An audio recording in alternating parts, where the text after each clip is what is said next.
tal-iben.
L-isem tal-Missier u tal-Iben u tal-Ispiritu Santu, il-paċi magħkom.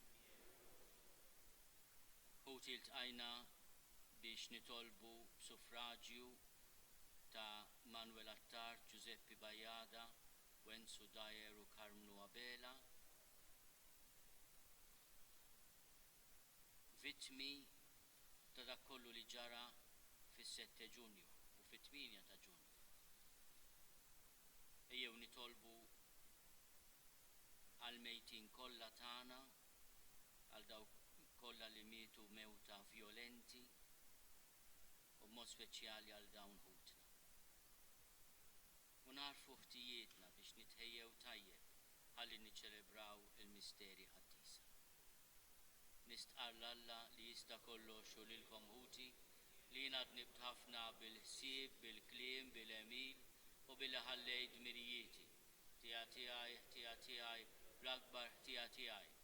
Għalhekk nitlob lill-imqazza Marija dejjem Verġni, lill-anġlu qaddisin kollha u lilkom ħuti biex titolbu għalija lil mulej u xxerret il-ħnina l-ħrara u l-umiltà ħajjeda. Bibnek Ġesu Kristu Sidna li Alla u miegħek jgħix u jissaltan flimkien mal-Ispiritu Santu għal dejjem ta' dejjem.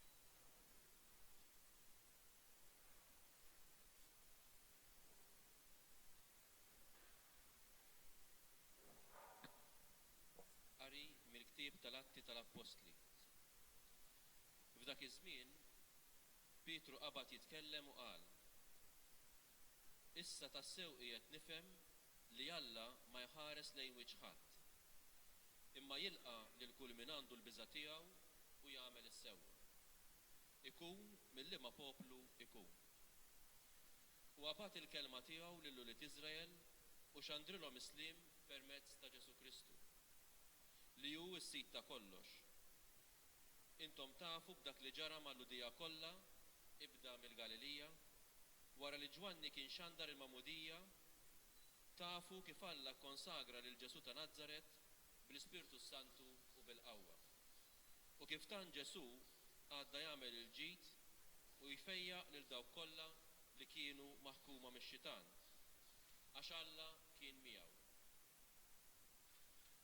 U aħna xhud ta' dak kollu li hu għamel fl-art tal-Ludija u f'Ġerusalemm. Tawh il-mewt billi dendluh mal-għowda tas-salib. Imma Alla qajmu mill-imwiet fit-tielet jum u għamel li hu jidher, mhux lil kulħadd, imma lix-xhieda li Alla għażel minn qabel. Lilna li miegħu kilna u xrobna wara l-qawmien tiegħu mill-imwiet. Lilna ordnalna biex inxandruh lill-poplu u nixhdu li dan hu dak li Alla għamlu, imħallef tal-ħajjin u tal-mejtin. il-profeti kollha jiġdu għalih u jgħidu li kull min jemmen fih jaqla il-maħfra ta' tnubiet bis-saħħa ta' il-kelma tal-mulej. Salm responsorjali. Jina nimxi qoddim il-mulej fl-art il-ħajjin. Ngħidu flimkien. Ħanin il-mulej u ġust. Twajjeb u Alla tagħna. Iħares id-dajfa l-mulej, jien kont makus u ħelisni.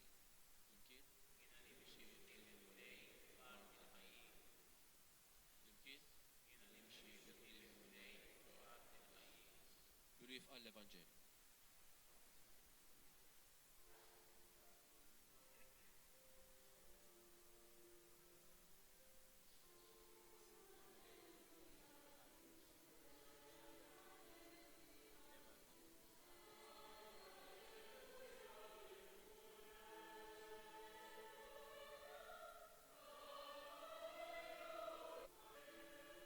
Li jgħaddi jgħid il-mulej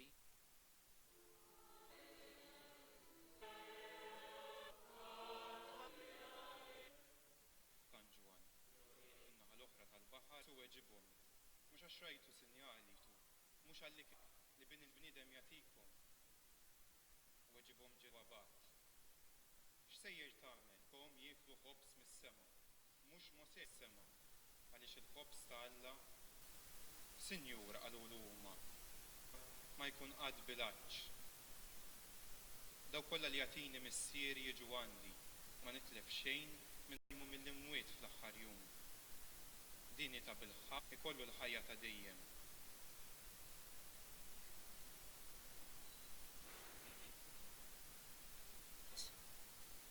Ilu il-ġraja ta' 7 aħna l-lum għanna id-dover nikkommemoraw l-lum.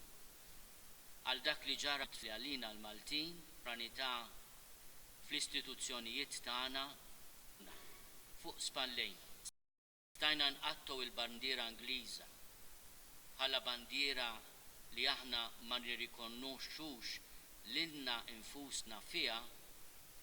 Illum meta nħarsu lejn il-bandiera Maltija nifmu ir-responsabilità ta' kull wieħed u waħda minna biex ikonna soċjetà ġusta. Fil-Vanġelu skont San Ġwan li għadna kemm qrajna, Ġesu juża it-tema tal-ħobs. Jinsisti dwar min u ġustament jitħabat għal ħobs ta' din id-dinja, imma jippreżenta lilu nnifsu wkoll bħala l-ħobs tal-ħajja. Is-Sinjur tagħna Ġesu Kristu 2000 sena ilu kien jifhem l-importanza ta' dan l-element tradizzjonali anki għalina l-Maltin. Element li dejjem kien parti mill-kultura tagħna u lil Maltin dejjem kienu jgħozzu bħala il-miżura tal-benesseri tagħhom. 100 sena ilu il-Maltin bil-ġuħ ma ħabtux għall-istituzzjonijiet tal-imperu, imma l-Maltin li huma kienu jissispettaw saru sinjuri fuq ġilt il-poplu. Fil-fatt il-proprjetà meta tara hija tal-Maltin, il-proprjetà li tkisret apparti l-Union Club, kienu dawk li kellhom il-magni ta' tqieq sinjuri minn fuq ġilt il-poplu. U din il-kompliċità tagħna l-Maltin stess fit-traġedja ta' 7 Ġunju ma nistgħux ninsewwa, għaliex jista' jkun li aħna nirrepetu traġedja ta' soċjetà li fiha hemm distinzjoni qawwija wisq bejn min għandu l-ħafna u li ġeneralment ikunu ftit u l-ħafna li għandhom ftit. 100 sen ilu wkoll kien hemm il-problema tal-għoli tal-ħajja, kien hemm il-problema tal-għoli tal-kirja, kien hemm il-problema tal-ġuħ f'ċerti nies, f'ċertu oqsma tas-soċjetà. Illum m'għandna f'ħadd min iwaħħlu ħlief fina nfusna jekk is-sitwazzjoni terġa' tiġi ta' tensjoni soċjali.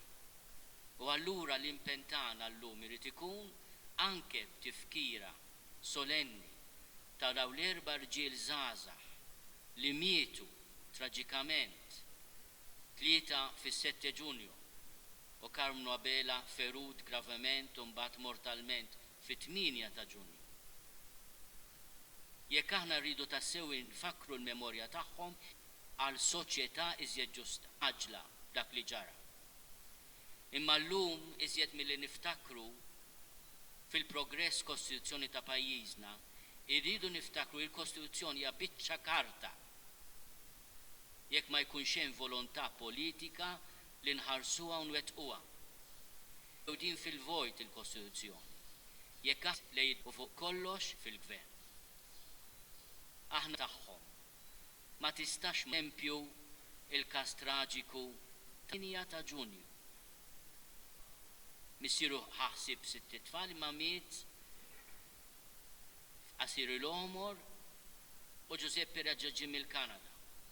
Mbagħad iddeċida jirritorna. Kellu kollox lest biex isalpa fit-8 ta' Ġunju. Wieħed minn dawk il-Maltin li fiċċew ħajja aħjar f'pajjiż ieħor matul is-seklu 20 kollu. Bħal mamlu ħafna mill-qraba tagħna, uħud anke l-ġenituri tagħna stess li għamlu esperjenza ta' immigrazzjoni u mbagħad reġgħu jirritornaw lejn pajjiżna. It-traġedja ta' dan ir-raġel li kien fi Strada Forni beda jxejjer biex in-nies jikkalmaw u sparawlu. Ħat-traġedja ta' Carmelo Abela li qed ifittex il-libnu li fl-8 Ġunju, fit-8 ta' Ġunju, ħaseb u kienet jinkwieta li huwa parti mill-ġgajta li kisret id-dar ta' Fransija. Għax jirreżisti l-arrest jaqla daqqa ta' bajunetta li mbagħad batitu Antalla fl-14 ta' Ġunju. Meta tara iċ-ċirkustanzi tal-mewt ta' dawn ħuna l-Maltin, qalbek tinafas bit-traġedja totali ta' dan l-avveniment li aħna qegħdin nikkommemoraw. Kien hemm kompliċità tas-soċjetà kollha, inkluż tal-kleru. Kien hemm kleru li qatt iħares, imma kien hemm kleru wkoll li kkalma n-nies. Nixtieq insemmi lil Monsignor De Piro b'mod speċjali u l-Monsignor D'Andrea u li kienu mal-poplu, ma kienux gallerija, kienu mal-poplu. Kien hemm politiċi li għadu gallerija u kien hemm politiċi li kienu mal-poplu. Għaliex l-Assemblea Nazzjonali minnhom minna daru li tbatlet. Kulħadd mar id-dar barra ftit li għadu mal-poplu.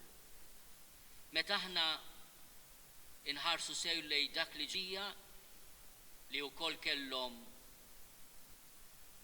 l-ilmenti tagħhom kienu ilhom ħafna ma jeħdu iż-żieda huma wkoll kienu qed ibatu l-ġieħ. ċertu mumenti għadu jħarsu, ma kellhomx aqas l-imbubi biex jiddefendu lilhom infushom. Meta inti tara il-fatti li aħna qed nikkommemoraw, tara l-kompliċità tal-livelli kollha tas-soċjetà. Imma jiena nistaqsi lill-kuxjenza ta' Malta llum. Għaliex 4 ħaddiema biss kienu vittmi?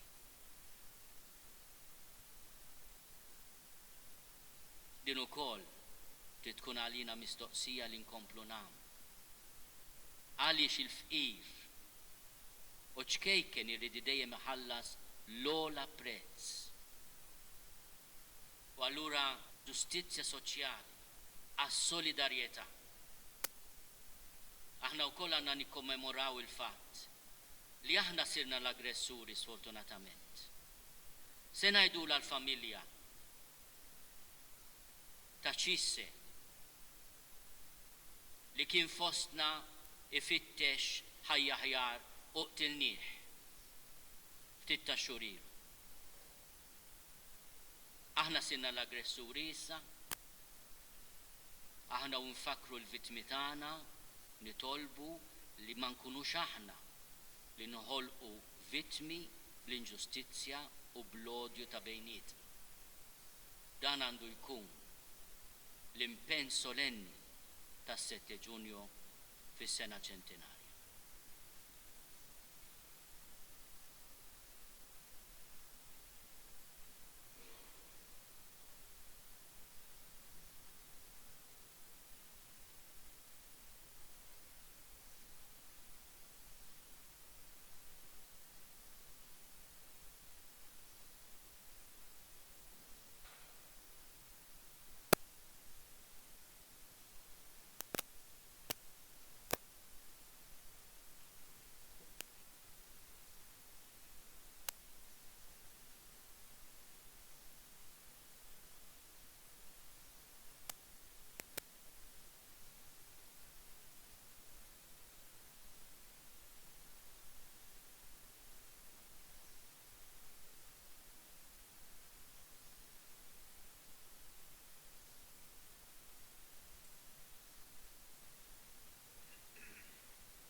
Miġburin fl-imkien f'ċirka waħda ta' mħabba.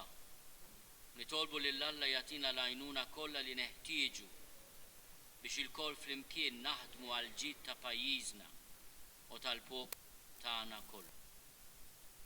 Mulej mal-Knisja tiegħek hija u taqdi l-missjoni tagħha li turina t-triq tal-verità u l-ġustizzja. Nitolbu. Isma'na nitolbu. Ħares lil din l-art ħelwa, l-om li tatna esimha, biex tkun dejjem imqanqala mill-valuri imnebħin mill-Evanġelju ta' Kristu għal ġid ta' dawk kollha li jagħmlu fiha. Nitolbu. Isma'na nitolbu. Dawk li għandhom it-tmexxija ta' pajjiżna biex ifittxu il-ġid ta' kulħadd, rispett lejn il-valur tal-ħajja u d-dinjetà ta' kull bniedem. Nitolbu. Isma'na nitolbu mulej. Kun dejjem magħna biex kull ma naħsbu, kull ma ngħidu, kull ma nagħmlu nagħtu xhieda tal-fidi tagħna. Nitolbu. Isma'na nitolbu.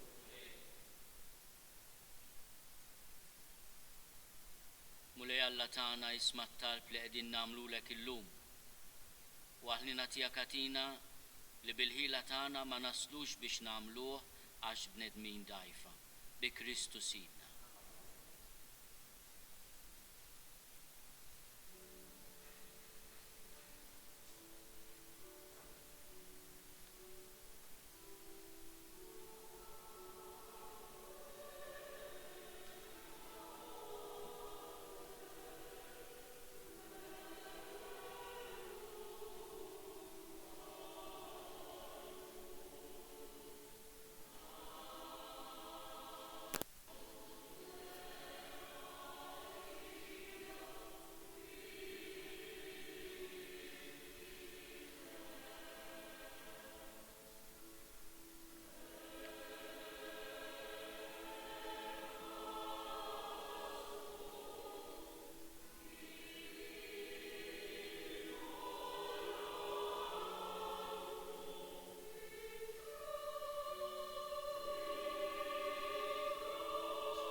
inti biex is-sagrifiċċju tiegħi l-missier li jista' kollox.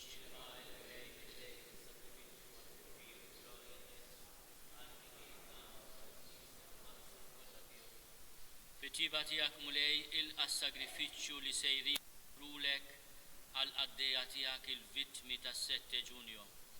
U għal dawk kollha li raqdu fi Kristju tal-għaġeb jeħilsu mill-irbit tal-mewt u jistħoqilhom jitlu fil-ħajja ta' dejjem bi Kristu Sid. Sir qaddis, Alla ta' dejjem li tista' kollox, tajjeb u taġid tas-salvazzjoni tagħna li dejjem u kullimkien inroddulek ħajr bi Kristu Sidna. U s-Salvatur tad-dinja, il-ħajja tal-bnedmin u l-qawma tal-imwiet. Biħiltajja kollha tal-anġli ferħan għal dejjem quddiemek, iqimu l-kobor tiegħek, flimkien ma tagħhom ilqa' nitolbuk it-tifħir tagħna waqt li magħhom nifirħu u ntennulek. Qaddis, qaddis, qaddis, u li Alla tal-eżerċiti, ismewtu l-art mimlija bil-glorja tiegħek, Osanna fl-oli tas-smowiet, imbirek minn ġej fisem il-mulej, Osanna fl-oli tas-smowiet. Qaddis tas-sewint mulej, inti lajn ta' kull dusija, qaddes għalhekk nitolbu dawn l-offerti bil-barka tal-Ispirtu tiegħek biex isiru għalina il-ġisem u d-dem ta' Sidna Ġesu Kristu. Li meta kien se jingħata biex minn rajħi bati ħal ħobs ratti l-ħajr qasam tal id-dixxipli tiegħu ħudu u kulu l-koll minn dan għax dan huwa ġismi li jingħata għalik.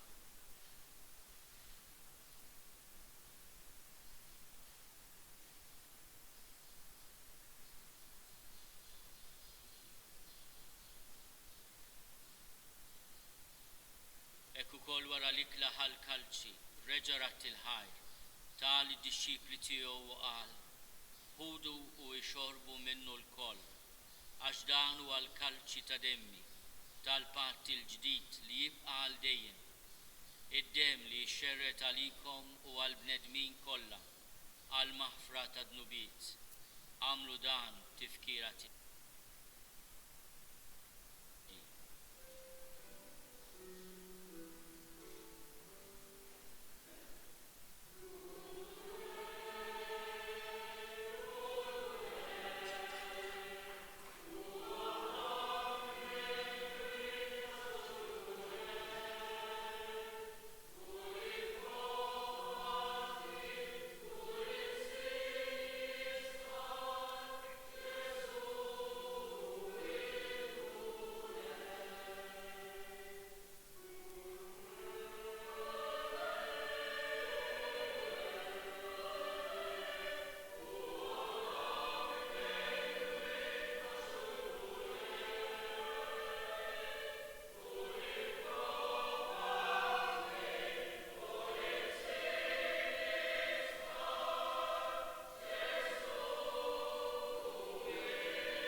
Għalhekk aħna u nagħmlu dan tifkira tal-mewt u l-qawmien ta' Sidna Ġesu Kristu.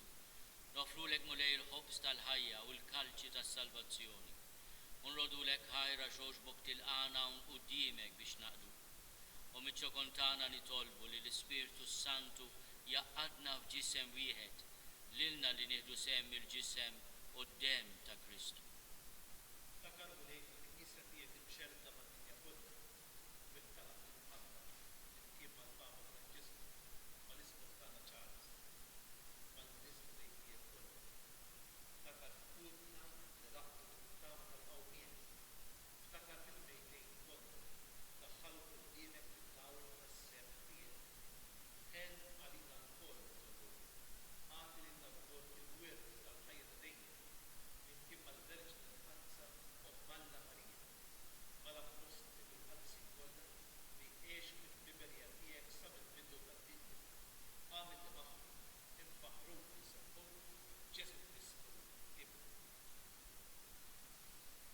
Kristu ma Kristu fi Kristu jenata lilek Alla missier li tista kollox flimkien ma l-Ispirtu Santu kull ġieħu glorja għal dejjem ta' dejjem.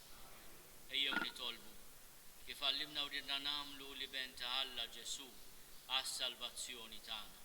Missierna li inti fisma u wiet jitqaddes ismek tiġi saltnatek ikun li ġitint kif is-sema ekda fl-art. Ħobżna ta' kuljum matina llum, aħfrinna dnubietna bħalma naħfru l-minu ħati għalina u la daħalniex fi tiġrib iżda eħlisna mid-deni. Eħlisna nitolbuk mulej minn kull deni. Għatina fi tiebu aħnina tijak il-paċi fi żmien. Ġinguril sa dejjem midnub u mħarsa minn kull inkwiet. Aħna u nistennew u nittamaw ilejna u l-miġja tas-Salvatur tagħna Ġesu Kristu. Mulej Ġesu Kristu li għadt lill-apostli tiegħek, inħallilkom is-sliem, natikom is-sliem tiegħi. La tħares lejn dnubietna, iżda ħares lejn il-fidi tal-Knisja tiegħek. Għad jaslimu l-aqda li jint trid fiha int li tgħixu s-saltan għal dejjem ta' dejjem. Il-paċi tal-mulej tkun dejjem magħkom.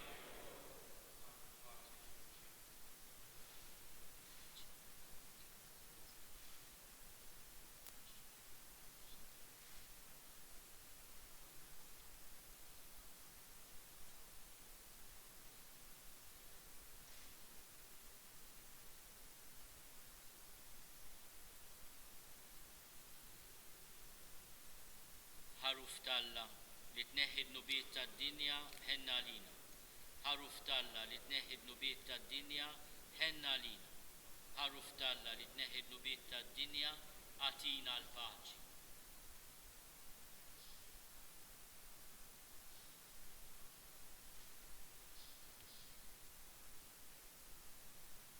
Danu l-ħaruf ta' Alla, danu li neħi d-nubiet tad-dinja. Ħenin dawk li huma mistiedna għall-ikla tal-ħaruf. Mulej ma jistoqlix tidħol taħt is-saqaf tiegħi. Iżda biss kelma waħda u ruħi tkun infejn.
nitolbu.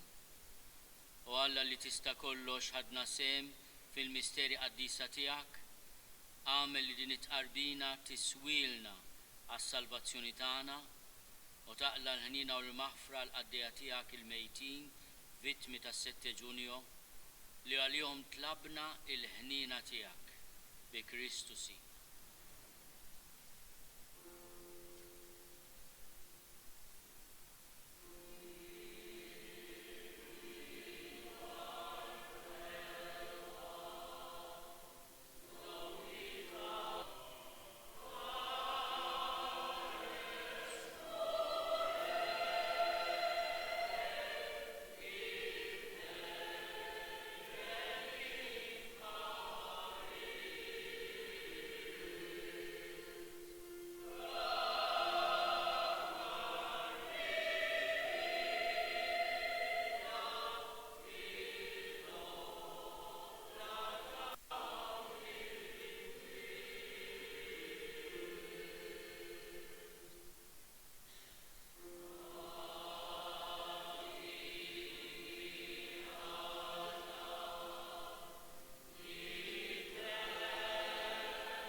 Iberikkom Alla li jista' kollox, il-Missier u l-Iben u l-Ispirtu Sant.